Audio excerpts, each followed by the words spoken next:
Oi pessoal, tudo bem? Boa tarde. Passando para dar mais uma dica sobre direito. O tópico de hoje é, afinal de contas, o que é processo penal?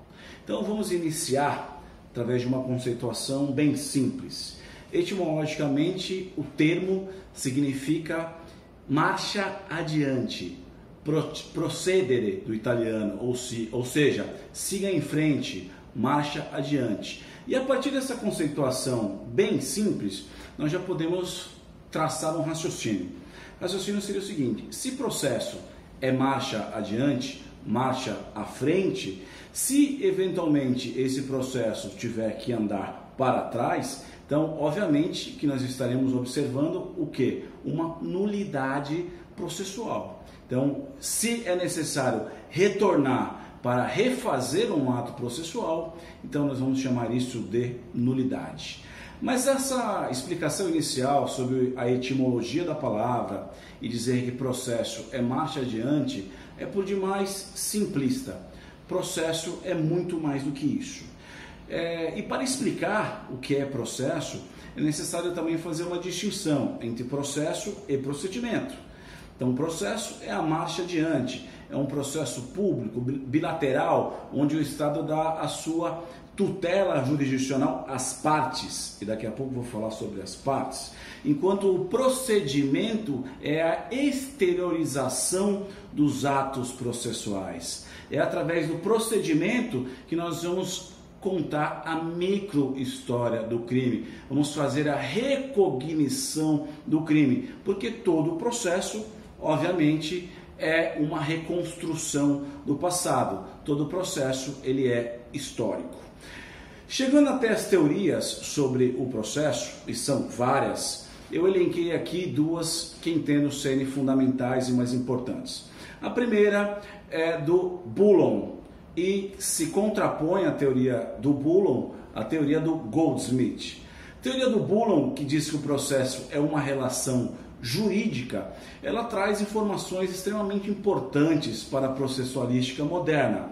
A primeira é a ruptura entre o direito material e o direito processual. Passaram a ser ramos totalmente distintos.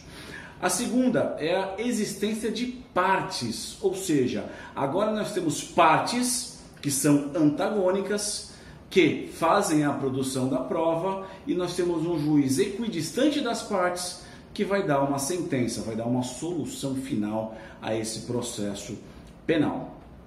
Se contrapondo à teoria da relação jurídica de Boulon, temos a teoria de James Goldsmith, que traz a teoria do processo como situação jurídica. Dentro do processo como situação jurídica, é justo dizer que o processo ele tem alto grau de volatilidade. O que é a volatilidade? É a incerteza sobre o seu termo final, ou seja, sobre sua sentença. E dentro dessa conceituação de volatilidade, Goldsmith diz o seguinte: as partes são livres e têm oportunidades para a produção da prova, e também podem não fazer nada e perder a chance da produção dessa prova. A isso ele chamou de distribuição dinâmica da carga probatória ou do ônus probatório.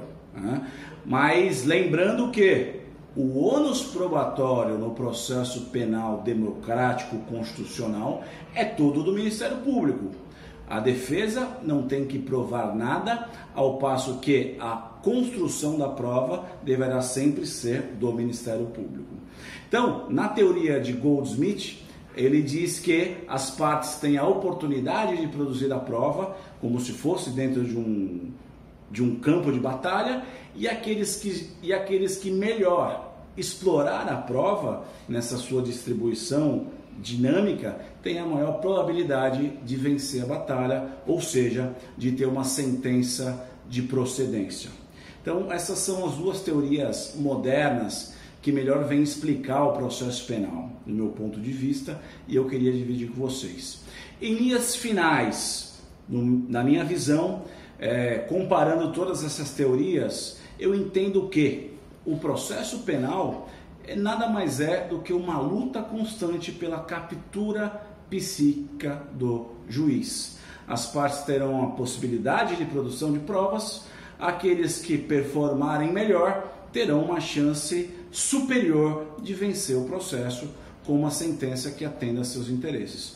Obviamente que isso não descarta a própria atuação e percepção do juiz dentro da formação dessa processualística. Mas, em resumo conclusivo, vai vencer o processo quem conseguir a captura psíquica do juiz. Então, é a dica que nós deixamos hoje. Prepare-se sempre muito bem para os processos, leiam. Estou dividindo hoje aqui o espaço com essa obra excelente que eu adoro, que é o Código Penal Comentado do meu amigo Pedro Lazzarini. Recomendo que adquiram a obra, façam a leitura, que é de suma importância, extremamente completa. Vou fazer um outro vídeo depois só falando sobre esse Código Penal. Um grande abraço a todos.